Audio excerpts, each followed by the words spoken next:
المعلومات الموجودة في الفيديو ده من أخطر المعلومات الاقتصادية ولا هتلاقيها موجودة في المدارس ولا موجودة في الجامعات. هنشرح الدرس الثاني من كتاب الأب الغني والأب الفقير.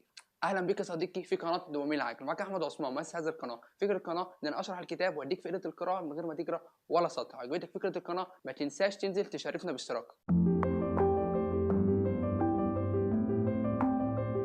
زي ما اتعلمنا في الدرس الأول كان عبارة عن جملة وهي الأثرياء لا يعملون من أجل المال ولكن المال يعمل من أجلهم. والدرس الثاني برضه هو عبارة عن جملة وهي أن الفقراء وأصحاب الطبقة المتوسطة يشترون الالتزامات أما الأغنياء يشترون الأصول. قبل ما نبدأ في 4 مصطلحات لازم إن احنا نكونوا عارفينهم. أول واحد يعني كلمة التزام، تاني حاجة يعني كلمة أصول، تالت حاجة يعني كلمة نفقات، يعني كلمة دخل. هنبدأ بأول حاجة هو يعني إيه الدخل؟ الدخل ده هو أي مبلغ يدخل عليك وتكون أنت السبب فيه، زي مثلا وظيفة أو مهنة، أي حاجة تدخل عليك فلوس وتكون أنت السبب فيها دي اسمها دخل. طب يعني كلمة نفقات هي باينة من اسمها، نفقات هو أي شيء أنت بتصرفه في يومك عشان خاطر تعيش، زي مواصلات، زي أكل، زي شرب، زي حد تعب، أي حاجة أنت بتصرفها في يومك الطبيعي دي اسمها نفقات. الأصول بالنسبة للفقراء وأصحاب الطبقة المتوسطة هو أي شيء يملكونه، زي تليفون أو سيارة أو البيت اللي هم ساكنين فيه، أي شيء هم يمتلكونه هم بيسموه أصول. تعريف الأصول عند الأغنياء بيكون مختلف تماما، هو أي شيء يمتلكوه لكن الشيء ده بيدخلهم فلوس، مثلا مشروع بيدخلهم فلوس، مثلا أسهم بيدخلهم فلوس، مثلا عندهم عقار بيأجروه ويدخلهم فلوس، أي شيء يمتلكونه ولكن يدخلهم فلوس. يبقى الأصول عشان نختصرها كده هو أي شيء يدخل في جيبك فلوس هو اسمه أصول. رابع حاجة عندنا هي الالتزامات، والالتزامات هو أي شيء ياخد منك فلوس تكون أنت ملزم تدفعه، زي مثلا عندك قرض، عندك قرض سيارة، عندك إيجار، عندك فواتير، أي شيء يطلع من جيبك الجنيه دي بنسموه التزام. دلوقتي اشرح لك طريقه تعامل كل واحد مع الفلوس. الفقراء واصحاب الطبقه المتوسطه بيتعاملوا مع الفلوس ازاي والاغنياء بيتعاملوا مع الفلوس ازاي، وعن طريق الشرح دوت هثبت لك 100% ان الموضوع مش موضوع فلوس، الموضوع موضوع ازاي انك تقدر تتعامل مع الفلوس. الفقراء اول ما يدخل عليهم الراتب بتلاقي رايحين صارفينه على نفقات زي اكل وشرب ومواصلات ومعيشه، الفلوس كلها الراتب بتاعهم كله يروح يصرفوه فين؟ على النفقات، ويسيبوا خانه الاصول فاضيه. في ساعات الراتب بتاعهم ما بيكفيش فبيستلفوا فلوس عشان خاطر يقدروا يكملوا اخر الشهر. يبقى اول حاجه اللي هم الفقراء الفلوس اللي بتجي لهم كلها بتروح على النفقات وبيسيبوا خانه الاصول فاضيه. اما اصحاب الطبقه المتوسطه اول ما يدخل عليهم الفلوس اول حاجه يروحوا يدفعوها هو الالتزامات، زي مثلا عليه قرض، زي مثلا عليه قرض سياره، زي مثلا عليه فواتير، اول حاجه بيروح يدفعها بيروح يدفع الالتزامات. وبعد ما يدفع الالتزامات ما تبقى من الالتزامات يتم رايح على النفقات زي اكل وشرب ومواصلاته وكل النفقات بتاعت يومه، ما تبقى من الالتزامات التاني راح صرفه على ايه؟ على النفقات، ويسيب برضه خانه الاصول فاضيه. عندنا الفقراء واصحاب الطبقه المتوسطه كلما زاد دخلهم كلما زادت نفقاتهم وسابوا خانه الاصول فاضيه، يعني كل ما ياخد راتب اعلى كل ما يصرف اكتر. اما الاغنياء فالراتب بتاعه بيجي زيه زي الطبقه المتوسطه والفقراء بيجي من الراتب، لكن في شرط، بيكون عنده اصول والاصول ديت بتدخل عليه فلوس، بتدخل عليه فلوس كل شهر، زي مثلا عنده عقار، مثلا عنده اسهم، زي مثلا عنده مشروع بيدخل عليه فلوس، دي كله غير الراتب.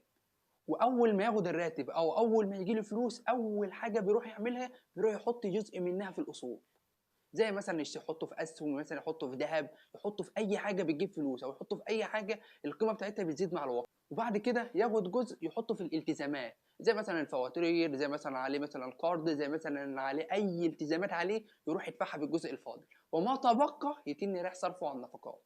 ومع الوقت الاصول اللي هو كان عمال يحطه فيها ديت تدير عليه فلوس مره اخرى. هديك مثل بسيط يفهمك ايه الفرق بين الاغنياء واصحاب الطبقه المتوسطه.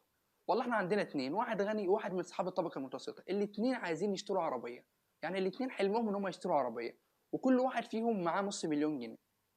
اصحاب الطبقه المتوسطه اول حاجه هيعملها بالنص مليون هتني رايح جايب العربيه اللي هو نفسه فيها، تاني دافع الفلوس وتاني جايب العربيه اللي هو نفسه فيها، ومرتبه ثابت زي ما هو كده يعمل ايه؟ هو كده يزود من الالتزاماته، العربيه دي عايزه صيانه وعايزه بنزين وعايزه الى اخره، كل ده اهو هياخده منين؟ هياخده من المرتب اللي هو اصلا ما كانش مكفيه قبل العربيه. اما الغني فياخد النص مليون جنيه يروح يشتري بيه اصل، والاصل دي مثلا زي عقار، ويأجر العقار ويفضل يجمع الفلوس اللي بتجيله من العقار ديت لمده 4 سنين، وبعد كده يروح يشتري العربيه اللي هو عايزها. يبقى هو كده اشترى العربيه اللي هو عايزها ولسه عنده دخل من الاصل بيصرف عليه هو والعربيه. هو دي الفرق بين الاثنين، بين الثري وبين اصحاب الطبقه المتوسطه. اصحاب الطبقه المتوسطه يشترون الالتزامات لكن الاغنياء يشترون الاصول.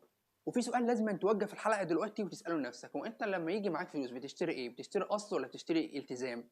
هيجي واحد يقول لي ما الموضوع بسيط اهو، انا خلاص اي حد يعوز يبقى غني ولا حاجه يروح يشتري اصل بدل ما يشتري التزام، انا اي حاجه اروح اشتريها اسال نفسي هي ديت اصل ولا ديت التزام؟ لو هي اصل هاشتريها، لو هي التزام هابعد عنها، وفي خلال 3 4 سنين هابقى غني. هاقول لك والله هو كلامك صح، بس في مشكله، المشكله ان اصحاب الطبقه المتوسطه والفقراء بيشتروا الالتزامات ومفكرينها اصل. يعني هو بيروح يشتري التزام ومفكر الالتزام دي هو اصل. هديك مثل يوضح لك الموضوع. يعني مثلا مفكرين المنزل اللي هم عايشين فيه دي هو دي اصل، لكن الحقيقه ان هو التزام. احنا قلنا اي شيء بيخرج المال من جيبك هو اسمه التزام. طب هو ازاي اصل هو بياخد من جيبك فلوس؟ ازاي اصل هو بياخد فواتير؟ ازاي اصل بتدفع على المنزل دي ضرايب وبتدفع وبتدفع وبتدفع؟ فكل المشكله ان اصحاب الطبقه المتوسطه بيشتروا الالتزامات على اساس ان هي اصول. في حاجه عايزك تاخد بالك منها، هو ليه اصحاب الطبقه المتوسطه دايما بيعانوا من المال حتى لو مرتبهم زاد؟ برضه بيفضلوا يعانوا من قله المال ببساطه كده عشان خاطر دخلهم جاي من الراتب فقط، وكل ما الراتب بتاعهم يرتفع كل ما النفقات على كسها ترتفع. يعني النفقات بتزيد الاول وبعد كده الراتب بيرتفع بعدها.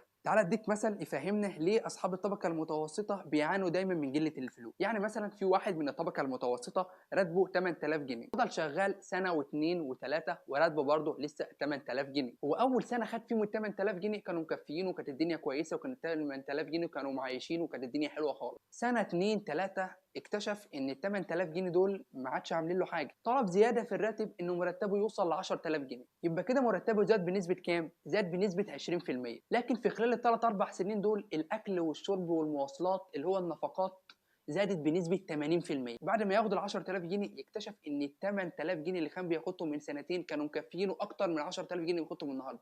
يعني ال 8000 جنيه اللي بياخدهم بثلاث سنين كانوا مكفيينه، وال 10000 جنيه اللي بياخدهم النهارده مش مكفيينه. ليه؟ لان مرتبه زاد بنسبه 20% والنفقات زادت بنسبه 80%، ويفضل كده في نفس الدايره. المصاريف ترتفع بنسبه 80% او 50% او 60%، والراتب بتاعه يرتفع بنسبه 20%، ويدخل في دايره مغلقه كل شويه يطلب زياده في الراتب.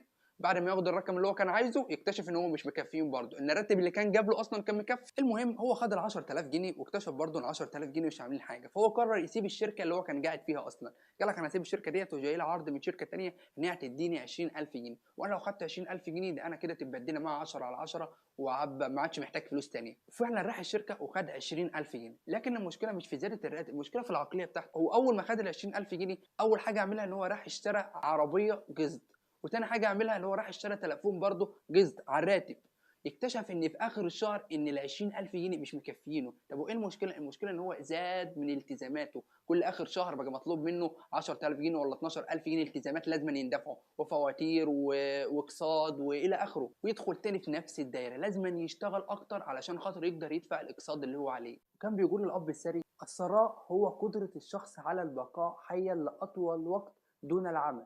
وهي ببساطه انت تقدر تعيش قد ايه من غير انت ما تشتغل. يعني انت لو سبت الشغل الصبح هتقدر تعيش كام يوم؟ تعالى اديك مثلا يوضح لك هو الاب السري كان يقصد ايه. لو انت عندك دخل مثلا من عمود الاصول شقه بتاجرها، الشقه دي بتدخل عليك كل شهر 1000 دولار، وانت مصاريفك في الشهر 2000 دولار، يبقى انت كده هتقدر تعيش لمده نص شهر فقط، وهتحتاج تشتغل تاني عشان خاطر تقدر تكمل الشهر. لما يكون دخلك من العقار او دخلك من الاصول 2000 دولار وانت مصاريفك 2000 دولار، ففي الحاله ديت يبقى انت غني. هو دي اللي بيعملوا الاغنياء، اللي بيصرف عليهم مش الراتب، لا ده الاصول اللي عندهم هي اللي بتصرف عليهم. ممكن يكون الاصل بقى، ممكن يكون عقار، ممكن يكون مشروع، ممكن يكون اسهم. علشان خاطر كده انت لو دخلك من الاصول 2000 دولار وبتصرف 2000 دولار يبقى انت كده غني فعلا. لكن لو حبيت في يوم ان انت تزود من مصاريفك او تزود من انفاقك، لابد ان تزود من دخلك الاول. يعني لابد لانك تزود من اصولك الاول وبعد كده تزود من النفقات. وده عكس اللي بيعمله اصحاب الطبقه المتوسطه والفقراء، لا هم بيزودوا من الالتزامات بتاعتهم وبعد كده طالبوا زياده بالراتب. لكن لا، الاغنياء ما بيعملوش كده خالص.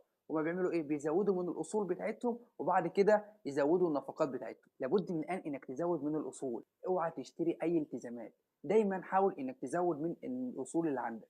يعني انا مثلا طول عمري كان نفسي اجيب عربيه زي اي شاب، بس انا بعد ما قريت الكتاب ده لو معايا فلوس العربيه النهارده عمري ما اروح اجيب عربيه، لا ده انا هروح اشتري بقى اصل، والاصل دوت اخليه هو اللي يجيب العربيه، وبعد كده اخلي الاصل ده يصرف عليا ويصرف على العربيه كمان. بس هو كل الموضوع بيحتاج صبر، وديت الطريقه اللي لازم يفكر بها اي شاب بيفكر ان هو يبدا حياته، ان هو يشتري الاصول وما يشتريش الالتزامات، ويعرف يفرق بين الاصل ويعرف يفرق بين الالتزام. زي ما قلنا الاصل هي اي حاجه بتدخلك فلوس، لكن الالتزام هو اي حاجه بتاخد منك فلوس. اخر حاجه هختم بيها، الاب الساري كان بيقول: كل اصل عندك هو بمقام موظف شغال عندك.